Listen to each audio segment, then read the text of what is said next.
પ્રકૃતિને દરેક દિવસે દીપ જલાવી અને આપણે પ્રકૃતિનું આવાહન કરવા જઈએ છીએ. નદીઓ અને તારાઓ એકબીજાને કહેતા હોય છે કે આવો આવો આવો આવો, એકબીજાને બોલાવી એના પ્રકૃતિની અંદર એને લઈ આવે છે. એટલે નારાયણ કહે છે ગણેશ જનની દુર્ગા રાધા લક્ષ્મી સરસ્વતી સાવિત્રી ચ સૃષ્ટિ વિદો પ્રકૃતિ પંચદા સ્તુતિ.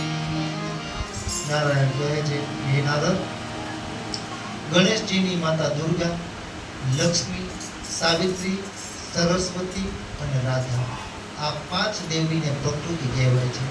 એમના પર સૃષ્ટિનો આધાર છે.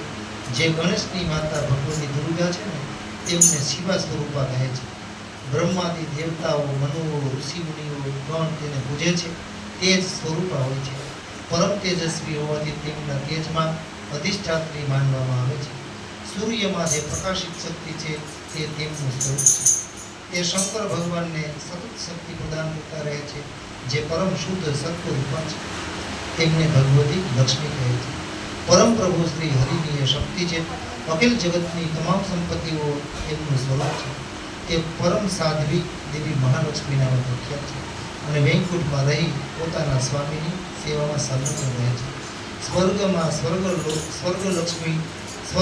સ્વર્ગલક્ષ્મી, રાજાઓને ત્યાં રાજલક્ષ્મી અને મૃત્યુલોકમાં ગૃહસ્થને ત્યાં ગૃહલક્ષ્મીના રૂપમાં બિરાજે છે.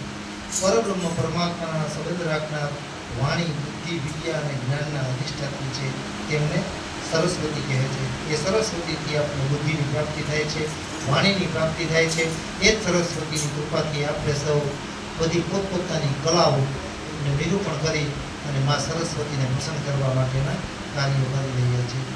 માટે મા સરસ્વતીના ચરણની અંદર જઈ અને આપણે મા સરસ્વતીને પ્રાર્થના કરીએ. હું કરું વિનંતી આપને, હું કરું વિનંતી આપને, હું કરું વિનંતી આપને કે